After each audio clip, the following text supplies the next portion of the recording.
Vallahi Allah'ın indirdiğine hükmetmenin vücubu ve Allah'ın indirdiğine muhakeme olmanın vücubiyetine dair ben 14 madde saydım ama 14 maddede farklı farklı ayetler saydım. 1 ve 2. derste 30, 35, 40 maddeye çıkartabilir, 100, 150, 200 ayete getirebilirsiniz.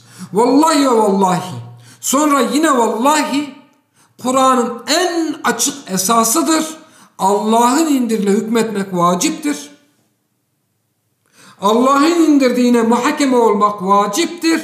Bu vücubiyetten yüz çevirmek ise apaçık bir dalalet, ayan beyan küfür ve şirktir kardeşler. Kur'an'ın namazdan, oruçtan, haçtan, zekattan, faizin haramlığından, zinanın haramlığından, fuhşun haramlığından, adam öldürmenin haramlığından, namazın vücubiyetinden daha açık bir meseledir bu mesele kardeşler. Siz bakmayın günümüz mürciyesinin sadece Maide suresinin 44. ayetinin tefsirine takılıp kalıp orada birkaç kavli getirip kendi Rablerini müdafaa etmeye çalışmalarına, kendi Rablerini tezkiye etmeye çalışmalarına siz sakın aldanmayın. Vallahi Kur'an'ın en açık hükmüdür bu mesele kardeşler. İşte biz ilk 2 derste 14 ayrı maddede bunu zikrettik.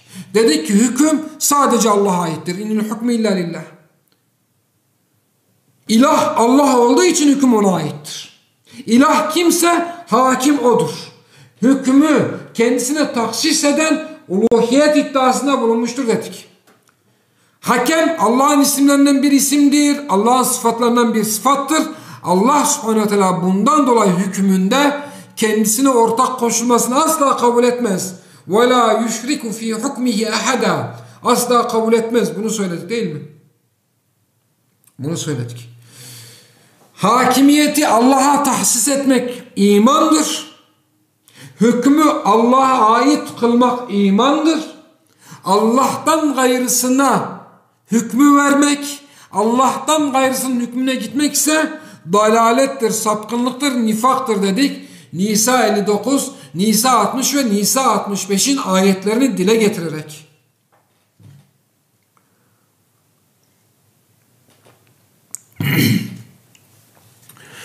Allah'ın hükmünün dışındaki hükümler cahiliye hükümleridir dedik. Maide suresinin 50. ayetini dile getirerek. Maide suresinin 50. ayetini dile getirerek ve ila ahir yaklaşık 14 maddede, şu an hatırlamıyorum, 14 maddede biz bu meseleyi ne yaptık? Uzun işledik ve şunu söyledik. Sonuçta şunu söyledik. Allah'ın indirdiğiyle hükmetmek vaciptir. Allah'ın indirdiğine muhakeme olmak vaciptir. Allah'ın indirdiğiyle hükmeden idarecilere itaat etmek vaciptir. Allah'ın indirdiğiyle hükmetmekten yüz çevirmek küfürdür.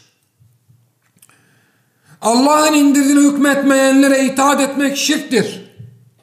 Allah'ın indirdiğiyle hükmedilmeyen muhakemelere gitmek, onlardan hüküm talep etmek dinden kesinlikle çıkmaktır.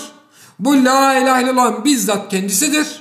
La ilahe illallah bunu tefsir etmiştir. La ilahe illallah bunu ortaya koymaktadır. Kur'an'da 23 yıl boyunca bu esası tefsir etmiştir. Bu dinin en açık hükmü budur dedik. Kardeşler 4. dersten sonra ben tağut kavramı ve hakimiyet meselesini işleyeceğim. Farklı bir açıdan hakimiyet mefhumuna bakacağız. İlah kavramı, Rab kavramı, ibadet kavramı, itaat kavramı, din kavramı, farklı kavramlardan biz hakimiyet mefhumunu işleyeceğiz ve sonuçta hep aynı kapıya çıkacağız. Şirk kavramı açısından hakimiyet mefhumunu işleyeceğiz, aynı kapıya çıkacağız. Diyeceğiz ki Allah'ın hükmünü hükmetmek vaciptir. Uluhiyet, hakimiyet demektir. Kim hükmü kendi nefsinde görürse kendisini ilah olarak addetmiştir. Kim hükmü Allah'tan gayrısı üzerinde görürse onu ilah edinmiştir. Onu Allah'a şirk koşmuştur. Ona ibadet etmektedir. O onun tağutudur. Hep aynı sonuca çıkacağız Allah'ın izniyle. Velhasıl kelam biz 1. ve 2. derste bunu ispat ettik. 3. derste bu konuyla ilgili alimlerin kavillerini, alimlerin görüşlerini getirmeye başladık. Burada şöyle bir şey söyleyeyim ben size. Mesela bir gün gelsem, kürsüye geçsem, işte yaklaşık 2 ay sonra Ramazan orucuna başlayacağız değil mi? Kardeşler, oruç farzdır. Ramazanda hilalin görülmesiyle bir Ramazan başlar ve Ramazan'ın bitişine kadar işte 29 gün veya 30 gün oruç tutmak farzdır. Bunun delili İbn Teymiye böyle diyor. İbn Hacer el-Askalani böyle diyor. Kurtubi kitabında böyle diyor desem bu size biraz garip gelmez mi? Hocam Ramazan'ın orucunun farz olduğunu ispat etmek için Kurtubi'ye ihtiyaç var mı? Ramazan orucunun farziyetini ispat etmek için İbn Teymiye'den kavil getirmeye gerek var mı dersiniz değil mi? Bu biraz garip gelir. Mesela kardeşler faiz haramdır. Nitekim İmam Malik de bu görüştedir. İbn Teymiye de Mecmu'ül Fetavada faizin haram olduğunu söyler desem garip gelmez mi? Evet garip gelir. Aynı şekilde kardeşler hakimiyetin Allah'a ait olduğu, hükmün Allah'a ait olduğu, onun hükmüyle hükmetmek vaciptir. Onun hükmüyle hükmetmekten yüz çevirmek küfürdür, fısktır, zulümdür, cürümdür, Allah'a iftiradır. Bu hükmü ispatlamak için hiçbir alimin kavline ihtiyaç yoktur.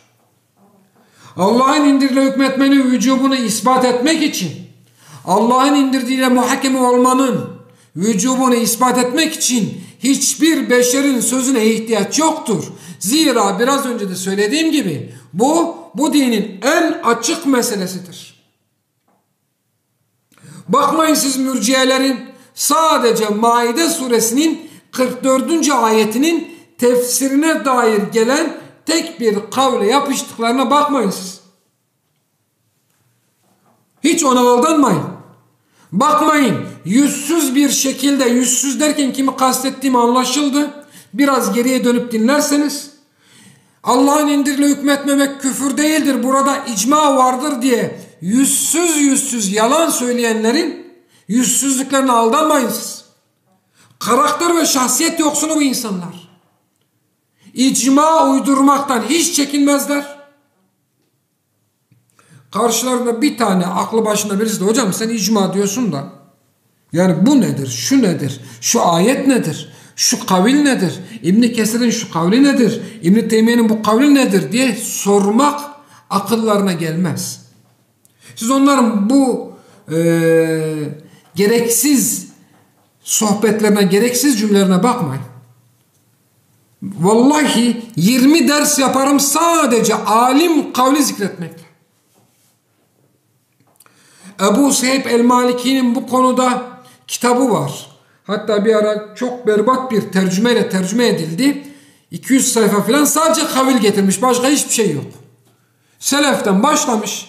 Günümüzde yaşayan alimlere kadar bu konunun izahı saadetinde yüzlerce kavil getirmiş. Zannedersem 200 tane fetva olması lazım orada. Tam hatırlamıyorum. 200 ve 300'e yakın fetva olması lazım. Vallahi bir mürciye veya bir mürciye hocası çıksın desin ki ey Murat Gezenler iftira atıyor. Kavil getiremezsin. Gelsin beni dinlesin 20 ayrı ders yapayım ona. Allah'ın indirdiğine hükmetmenin vacip olduğu, Allah'ın indirdiğine muhakeme olmanın vacip olduğu, bundan yüz çevirmenin küfür olduğuna dair sadece hiç yorumsuz, kendi yorumumu katmadan kavil getireceğim 20 ayrı ders yapar. Çünkü bu dinin en önemli esası budur kardeşler. Bu dinin Allah'ın doğmadığı ve doğrulmadığına dair 1000 tane kavil bulamaz mısınız? Bununla ilgili 100 tane ayet getiremez misiniz? Bununla ilgili onlarca hadis getirir, hepsini getirirsiniz değil mi? Çünkü o bu dinin en temel esasıdır. Allah'ın doğmadığı ve doğrulmadığı bu dinin en temel esasıdır. Aynı şekilde Allah'ın samet olduğu bu dinin en temel esasıdır. Aynı şekilde Allah'ın yaratan olduğu, dilediği gibi hükmettiği, gökten yağmur indirdiği, yerden bitki çıkardığı, ölüden diriyi, diriden ölüyü çıkardığı bu dinin en temel esasıdır. Bu esaslara dair ulemanın kitaplarından 2000 tane fetva bulursunuz. İşte aynı şekilde hükmün ve hakimiyetin Allah'a ait olduğu da bu dinin en temel esasıdır. Ve bununla ilgili emin olun yüzlerce fetva getirirsiniz. Emin olun 20 ders yaparım ben bununla ilgili. Bundan dolayı kardeşler, hükmün Allah'a ait olduğunu ispat etmek için insan sözüne gerek yoktur. Peki hocam biz niçin 2 ders veya 3 ders alim kavli getireceğiz? 2 şeyi ispat etmek için. 2 şey için. Birincisi şunu ispat etmek için. 1. Hakimiyet mefhumu bu dinin en temel esasıdır. Hükmü Allah'a vermek bu dinin en temel esasıdır. Tarih boyunca farklı dönemlerde, farklı zamanlarda, farklı mezhepler yaşayan, farklı mezheplere tabi olan, Mu'tezilesinden haricisine, Şiasına, Ehl-i Sünnetinden Selefisine, Maturidisine, Eş'arisine, Mu'tezilesine, Malikisine, Şafisine, Hanbelisine, Hanefisine varana kadar sapkın bid'at fırkalar dahi hükmün Allah'a ait olduğu hususunda icma etmişlerdir. Hatta Yahudi ve Hristiyanlar dahi icma etmişlerdir. İbn-i Teymiye öyle söylüyordu değil mi? İbn-i Teymiye öyle söylüyordu. Yani biz kavil getirerek şunu ispat etmeye çalışıyoruz. Kardeşim bu ihtilaflı bir mesele değil. Üzerinde ihtilaf edilecek bir mesele değil. İslam ümmetinin tamamı bu konuda, İslam ümmetiyle kastım sadece Ehl-i Sünnet değil, Şiası da, Mürciesi de, Haricisi de, Mu'tezilesi de hepsi bu konuda icma etmişlerdir. İcma etmeseler dahi bu dinin en sabit akidesidir. Haricilere göre Allah samet midir? Allah samettir. Mürciye'ye göre Allah samet midir? Allah samettir. Mu'tezile'ye göre Allah samet midir? Allah samettir. Şia'ya göre Allah samet midir? Evet Allah samettir. Hanefi, Maliki, Şafii ve Hanbeli ulemasına göre Allah samet midir? Evet Allah samettir.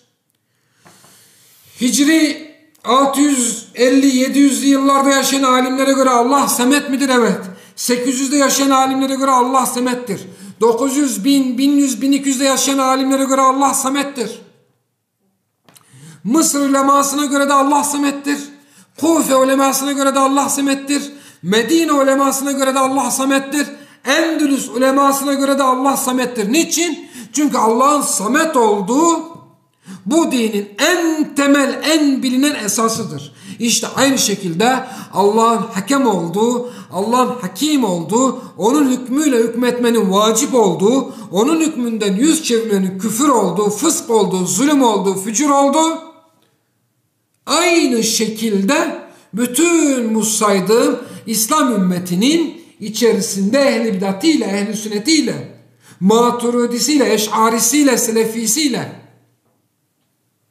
farklı dönemde yaşamış, farklı zamanlarda yaşamış alimlerin kavliyle sabittir diyoruz. Bunu ispat etmek için nakilleri getiriyoruz kardeşler.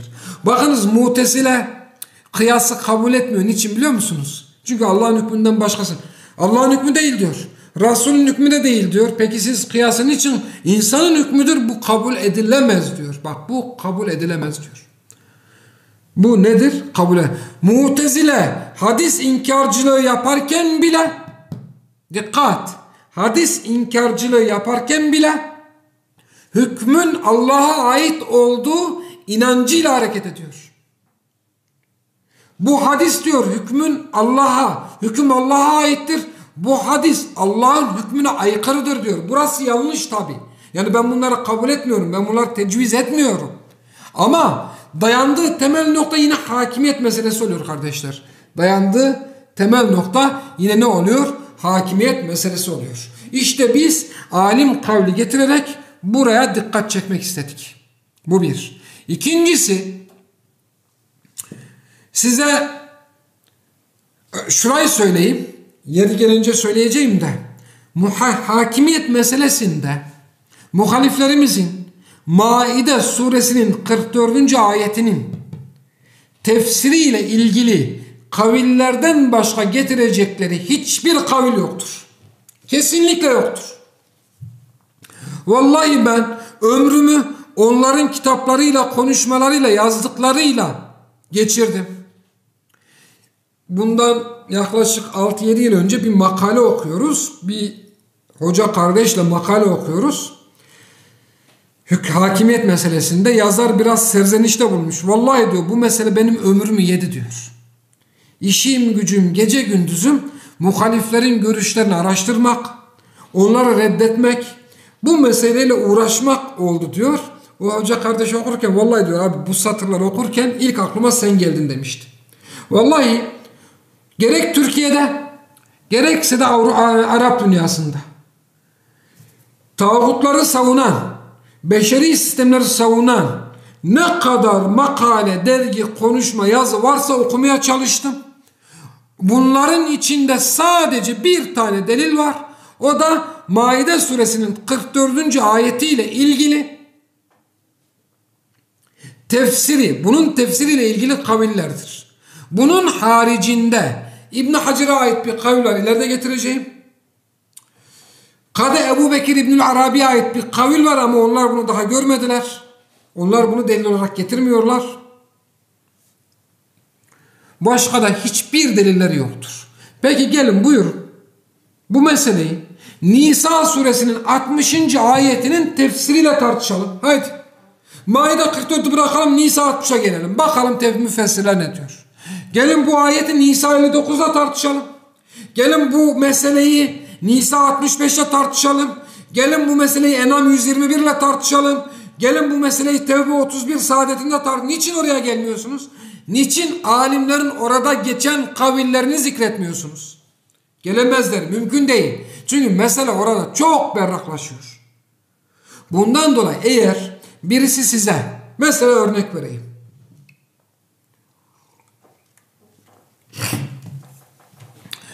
Kardeşim siz Allah'ın indirle hükmetmemek küfür diyorsunuz ama İbn-i Teymiye Mecmu'ül Fetavada diyor ki bu ayetle ilgili tercih edilen iki görüşten birisi şudur. İki görüş vardır. Birisi şudur. Eğer hakim Allah'ın indirdiğiyle hükmetmiyorsa ve bunu helal kabul ediyorsa kafir olur. Bak bizim yöneticilerimiz helal kabul etmiyor. Gidin bizim yöneticilerimize sorun. Faiz haramdır. Zina haramdır. Namaz vaciptir. Oruç vaciptir. Kumar faloklara haramdır. Bizim yöneticilerimiz böyle diyor. Bak helal görmüyor. İbn-i Teymiye de istihlal şartını getiriyor. Gerçi bunlar istihlal ne olduğunu da bilmezler. Bunlara göre istihlal nedir biliyor musunuz? Birisi çıkacak, mikrofondan bağıracak. Ben zinayı helal kabul ediyorum diyecek. Ben içki içmeyi helal kabul ediyorum diyecek. Ben faizi helal kabul ediyorum diyecek. Bunlara göre istihlal budur. Vallahi böyle dese de şimdi bir yönetici çıksa dese ki ben faizi helal kabul ediyorum dese hiçbiri sen kafir olun diyemez. Hele günümüzde Cumhurbaşkanı Kur'an'ın yarısı eksik dese bunlar tek kelime edemez. Tek kelime edemezler. Ben bu yüzden kardeşler günümüzün yöneticilerine acıyorum. Cidden bak. Bir tane nasihat edenler yok bunlar. Ne acınacak bir durum değil misin? Yönetici makamındasın. Oldukça önemli bir makam. Oldukça sorumluluğu ağır bir makam. Oldukça nasihate ihtiyacın olduğu bir makam.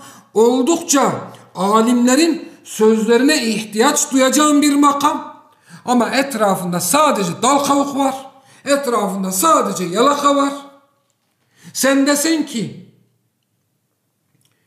benden önce gelen peygamberler yanlıştı. Diyecekler ki evet onlar yanlıştı, peygamber sensin. Sen desen ki Kur'an'ın yarısı eksiktir. Vallahi biz de öyle düşünüyorduk derler. Sen desen ki bugünkü yöneticiler dese ki içki helaldir, faiz helaldir. Yani aslında içki ile kastedilen şudur. 40 takla atarlar, bir tanesi tek kelime etemez. Vallahi bir tanesi tek kelime eleştiremez. Bir tanesi tek kelime nasihat edemez. Belki günümüz yöneticileri gerçekten samimi olabilir. Gerçekten gayeleri Allah'ın davasına hizmet etmek olabilir. Gerçekten gayeleri Allah'ın hükmünü yeryüzünde ikame etmek, gerçekten bu olabilir. Ama yaptıklarına dair nasihat edebilecek bir tane aklı başında bir hoca efendi yok. Ne ilahiyat akademisinde, ne ilahiyat çevresinde, ne tasavvuf çevresinden, ne medrese okulundan, ne de kendisini selefe nispet edip adam ne diyor? Bütün gücümle seni savunacağım. Sen ister doğru söyle, ister yanlış söyle, fark etmez. İşimin zor olduğunu biliyorum diyor, farkında. Tamam mı? İşi cidden zor ama ben bütün gücümle seni savunacağım diyor. Bunu diyecek tabii ki. Pay alacak, pay. İktidar orada. İktidar gelip de beni savunacak değil ki. Gelip de ne değil? Beni savunacak değil ki. Kardeşler bir düşünün, biliyor musunuz? Dost edinilmeye kim daha layık? Düşman edinilmeye kim daha layık? Yönettiği ülkede cayır cayır faizle amel eden, yönettiği ülkede zinadan vergi alan, yönettiği ülkede kumar oynatan, milli piyango oynatan, at yarışı oynatan bir yönetici mi dost edinilmeye daha layık? Yöneticilere nasihat edip gel Allah'ın indiriyle hükmet, biz de senin hizmetçin olalım diyen bir davetçi mi dost edinilmeye daha layık? Bakın mürciyelere. Yöneticilerini dost edinmişler. Bize harici diyerek ağızlarından salyalar akarak ne yapıyorlar? Saldırıyorlar. Hangi fırka daha dost edinilmeye? Hangi fırka düşman edinilmeye daha layık? Getirdikleri yüzlerce tevili vardır yöneticilerine dair. Bize dair getirilen hiçbir tevil yoktur. Yöneticilerin cehaleti mazerettir. Onların amelleri niyetlere göredir. Onlar şunu demek istemiştir. Her türlü çıkış yolu yöneticilere vardır. Bizim cehaletimiz mazeret değildir. Bizim tevilimiz yoktur. Biz harici oğlu hariciyiz, değil mi? Vallahi bu kadar yüzsüz insanlar bunlar. Ne anlatıyorduk? Şunu anlatıyorduk. Birisi derse ki İbn Teymiye böyle diyor derse, bak İbn Teymiye istihlal şartı getiriyor derse, diyeceksiniz ki tamam kardeşim, İbn Teymiye burada böyle söylüyor. Ben sana İbn Teymiye'nin 10 tane kavlini getireyim. İbn Teymiye Allah'ın hükmüne değil de tağutun hükmüne müracaat edene münafık ve kafir diyor. İbn Teymiye Allah'ın hükmünü bırakıp beşerin hükmüne gidenleri kafir kabul ediyor. Bu ameli küfür kabul ediyor. Al sana İbn Teymiye'nin 15 tane kavli al. Ya İbn Teymiye ne dediğini bilmiyor, ya aklı başından gitmiş, ya da İbn Teymiye senin getirdiğin o kavilde senin kastettiğini, senin anladığını söylemiyor. Gelin İbn Teymiye'nin hakimiyetle ilgili kavillerini hep beraber inceleyelim. İşte bir tanesi İbn Kesir Maide suresinin ayetinde bak bunu söylemiş derse tamam. İbn Kesir'in Nisa 59 inceleyelim. Nisa 60 inceleyelim. Nisa 65 inceleyelim. En'am 121 inceleyelim. Tevbe 31 inceleyelim. Bütün bu kavillerini inceleyelim. Beraber değerlendirelim diye bilmeniz için alimlerin kavillerini getirdik kardeşler. Anlaşıldı mı? Burası da anlaşıldı. Peki alimlerin kavillerini getirirken ilk neyi getirdik? Hakimiyetin Allah'ın olduğu bu dinin en temel esasıdır dedik. Kardeşler, Türkiye'de yaklaşık tercüme edilmiş 12-13 tane usulül fıkıh kitabı vardır. Usulül fıkıh kitapları iki şekilde başlar. Ya kitap, sünnet, icma, ümmet, kıyas, fukaha ve ila ahir diye şer'i delillerle başlar. Ya da hüküm konusuyla başlar.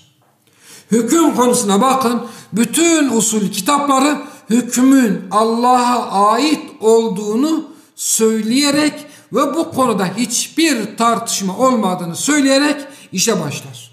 Biz inil hukmu illa lillah ayeti kapsamında bununla ilgili kavilleri getirdik. Burada İbn Teymiye'nin bir kavlini getirdik. Diyordu ki İbn Teymiye, bilindiği gibi Allah'ın Resul ile gönderdiği emir ve nehileri yürürlükten kaldıran Müslümanların, Yahudilerin ve Hristiyanların ittifakıyla kafirdir. Allah subhanehu ve teala Muhammed sallallahu aleyhi ve selleme indirdiği kitapta faizi haram kılmış mıdır, kılmamış mıdır? Evet, haram kılmıştır. Allah'ın haram kıldığı faizin haramlığı yürürlükten kaldırılmış mıdır? Evet, kaldırılmıştır. Allah'ın haram kıldığı faizi yürürlükten kaldıran, diyor İbn-i Teymiye, Müslümanların, Yahudilerin ve Hristiyanların ittifakıyla kafirdir.